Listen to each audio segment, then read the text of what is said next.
The owner of the property stolen with the permission of the court. Court యొక్క permission తో it is a compoundable offence which means the owner of the stolen property can reach a compromise with the accused and settle the case with the permission of the court.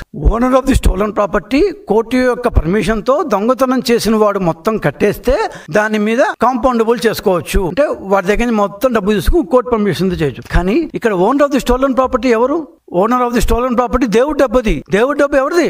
ఎవరి బాధ్యతగా ఉండాలి? Board. Board అంటే ఎవరు? ఇక్కడ board సభ్యులు, board committee సభ్యులు, వాళ్ళతో పాటు ఫస్ట్ అరెస్ట్ చేసినప్పుడు చైర్మన్ గా ఉన్న వైవి సుబ్బారెడ్డి గారు, రాజీ పడినప్పుడు చైర్మన్ గా ఉన్న కరుణాకర్ రెడ్డి గారు, వాళ్ళతో పాటు ఎగ్జిక్యూటివ్ ఆఫీసర్ గా ఉన్న ధర్మారెడ్డి గారు. ఈ ముగ్గురు రెడ్లు ఖచ్చితంగా జవాబుదారీ కదా, owner of the stolen property కదా. ఈ ఓనర్ ఆఫ్ ది స్టోలన్ ప్రాపర్టీలో మీరు నిందితుడితో రాజీ పడ్డారు కాబట్టి ఏం పర్లేదు, ఆయన దోచేసిందంతా మాకు ఇచ్చేశారు అని చెప్పారు కాబట్టి కోర్టు బహుశా రాజీకి అనుమతి ఇచ్చుంటుందేమో.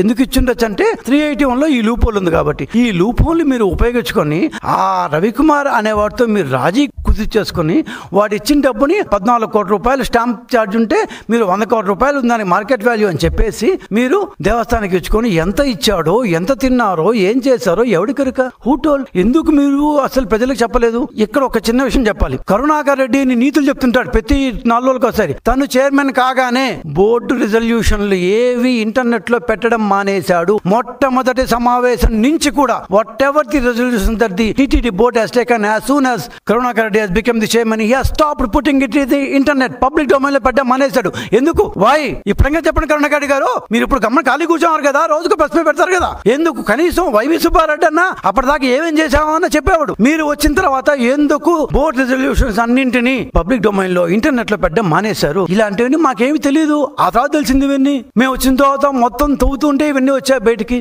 అంటే టీటీడీ అనుమతి లేనిదే ఖచ్చితంగా కోర్టు జడ్జి రాజీకి ఒప్పుకునే అవకాశమే లేదు. సో రాజీకి ఒప్పుకోవడం ఖచ్చితంగా టీటీడీ బోర్డు తన అనుమతి ఇచ్చి ఉంటుంది. ఇచ్చి ఉంటేనే కోర్టు ఒప్పుకోవాలి. That is law says that way.